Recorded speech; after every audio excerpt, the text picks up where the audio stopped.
มันบ่มีผู้ใดอยากผิดกันดอกในเมื่อคนผู้นั้นเฮ็ดบ่ดีใส่มันสิโสผิดกับผิดแม่มันโลดอ่อนฟ้อนหนังหนามันเอียงกระดอกกระเดียดแท้แล้วนี่พี่น้องกันกะสร้างคันเฮ็ดบ่ดีใส่กับผิดแม่มันไปโลดอย่าไปคบค้าสมาคมนำแล้วแต่แม่มึงไทบ้านไทเมืองสิซาว่าจังได๋นั่นเถาะเขาบ่ได้ฮู้จักเรื่องเล่านำเฮาดอกคนมันมักเอาเปรียบคนก็บ่จำเป็นต้องไปใจดีนำข้าเจ้าเด้อคันสิไปแก้ไขข้าเจ้าแก้จังได๋ก็บ่ได้ดอกมันก็สิซัวจังสิฮอดมื้อตายนั่นล่ะคนแก้บ่ได้ดอกสันดานเขามาจังซั่นแล้วพี่น้องกันก็สร้าง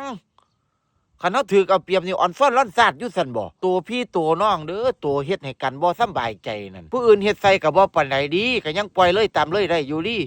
แต่ว่าพี่น้องนี่ใหญ่มานํกันนี่ฮู้จักกันนี่เพิ่งพาอาศัยกันนี่คันมาเฮ็ดใส่กันแล้วคิดว่าจะคบไปนาอยู่ติตัวพี่น้องเด้อตัวกรรมตัวเว้นตัวมามั่งกันลงตัวมาเอาเปรียบกันตัวใส่ร้ายกันตัวเว้าพื้นกันตัวทำลายกันก็อยู่พี่อยู่น้องนี่ล่ะคันผู้ใดมีพี่น้องฮักกันข่อยดีใจนำข่อยสาธุนำแต่ว่าคันผู้ใดมีพี่น้องซัวปานหมาอาศัยบ่ได้อย่าสะหวังเพิงคันสัวผิดกันนี่ผิดแม่มันโลดคันสิคิดว่าอยากอายบ้านอยากอายเมืองเพิ่นยันไทบ้านไทเมืองเว้าให้ก็ยอมคนต่อไปก็เท่านั้นตัวคนรอบนอกเขาเจ้าบ่ฮู้จักเรื่องนำเฮาดอกเขาก็เว้าไปตามที่เขาเจ้าเห็นนั่นล่ะใจดีหลายโพดก็เป็นทุกข์เจ้าของบางเที่ยก็ต้องตอบโต้ในลี